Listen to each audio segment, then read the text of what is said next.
Sa kulungan ng bagsak ng dalawang miyembro ng Sputnik Gang sa ikinasang bypass operation ng Station Drug Enforcement Unit ng Malate PNP sa Barangay 720 Malate, Manila. Nakatutok dyan si Police Corporal Abigail Rojas.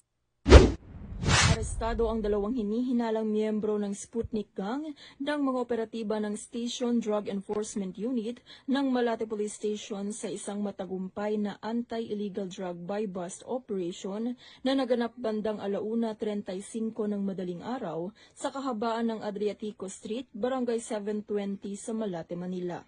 Kinilala ang mga suspect na sina alias CJ, 22 taong gulang at alias Jen, 25 taong gulang.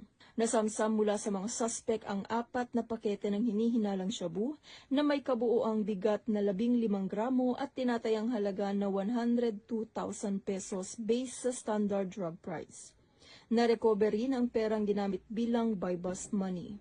Sila ay kasalukuyang nakakulong sa detention facility ng Malate Police Station habang inihahanda ang kasong paglabag sa Sections 5 at 11, Article 2 ng Republic Act 9165 o Comprehensive Dangerous Drugs Act of 2002 na isasampa sa Manila City Prosecutor's Office para sa kanilang inquest proceedings. Mula dito sa Metro Manila, ako po ang inyong PNN correspondent, Police Corporal Abigail Rojas. Alagad ng batas, tagataguyod ng Balitang Pulis.